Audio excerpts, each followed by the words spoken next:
How do, and welcome back. Well, you may have noticed something different today on the thumbnail. I've replaced the 2021 with 2022.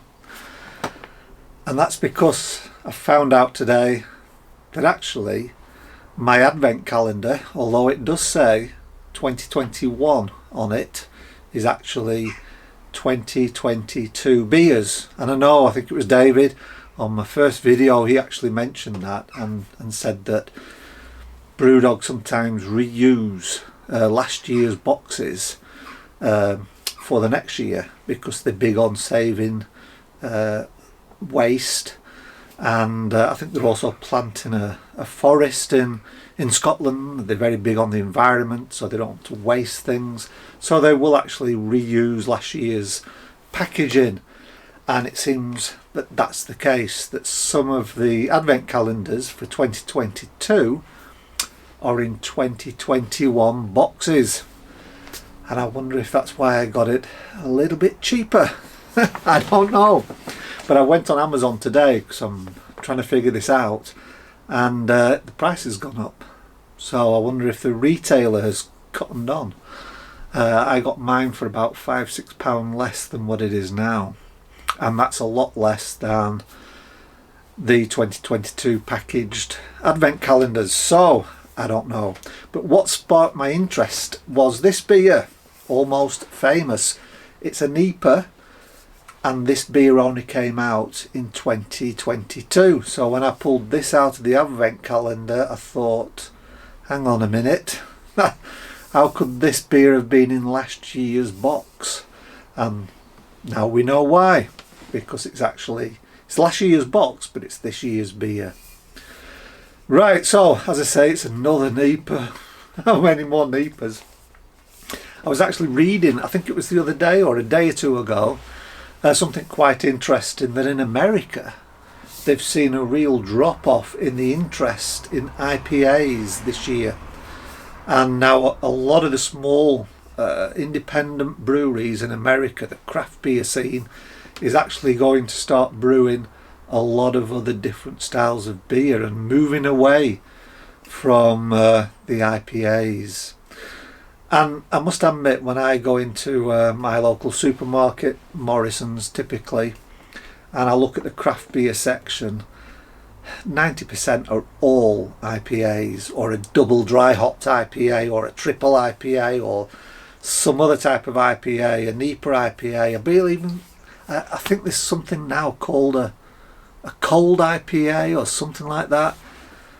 But in America, the fad seems to have subsided, and a lot of brewers are exploring different styles, which can only be good. So anyway, let's crack this open.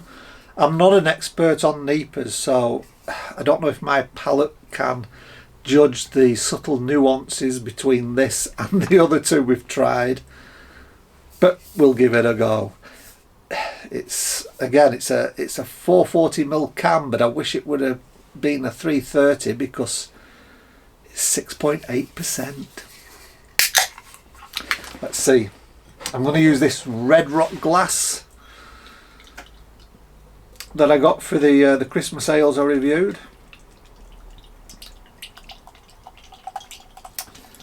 Oh, well, there is a difference straight away from the Hazy Jane and the double hazy. It's not as orange as that one. This is a paler orange, although it is. No, and it's not as opaque either. I can just about see my hand through it. Just about like a shadow. So it's not as thick, and it's not as orange. That was like a real blazing orange. This is more, well, it's still an orangey colour, but it's more like on a lemony side, a yellowy side, if that makes sense. Nice big white frothy head. Let's go for the aroma. Sorry, I just had to break them because my wife came. So on the nose, it's definitely more citrusy than the Hazy Jane. There is still a nice sweet pineapple and like stone fruit, like a peach and mango, that sort of thing. But it definitely seems to have a bit more zestiness to it, a bit more zing from the citrus. Lemon, definitely.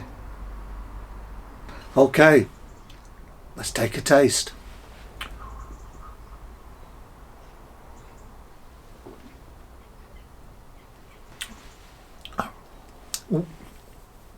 Oh, that's different. Actually, I can tell the difference. It's much more lively in the mouth. I mean, this is nicely carbonated. The others were more smooth. This still does have some smoothness in the malt profile, but it's much more lively in the mouth.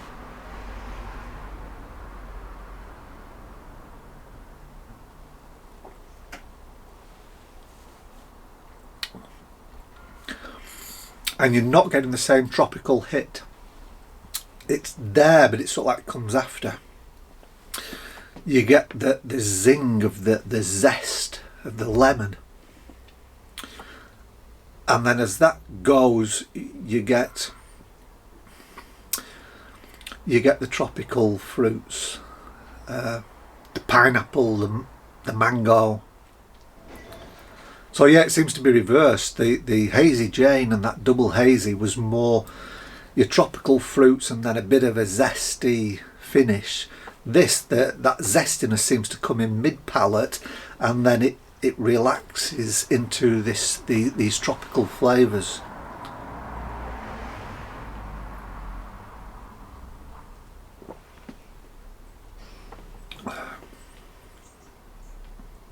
And then it just finishes. It's not dry at all, it's moist, no bitterness. And I don't know what it is, but there's a strange aftertaste, which is sort of spoiling it for me. A little bit sulphury. Weird, can't explain it. But it just sits there. I don't know what it is. Maybe some exotic tropical fruit, I don't know. But I wouldn't be buying it or eating it if it was. Yeah, there's a weird aftertaste at the back. Well, that I can spot the difference. There you go. It's only my third ever NEPA, but I can see that this is different from the Hazy Jane and the double hazy.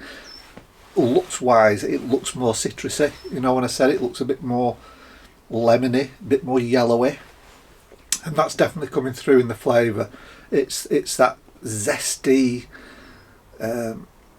bitter, lemony flavour that seems to be the star of the show, and the tropical fruits are just backing it up after, just to finish off with.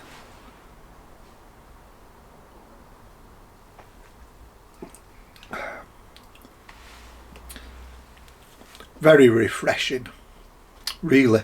Another nice beer for a spring or summer day.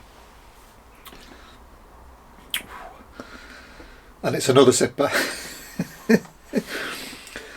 So thanks for watching, and I'll see you again in the next video.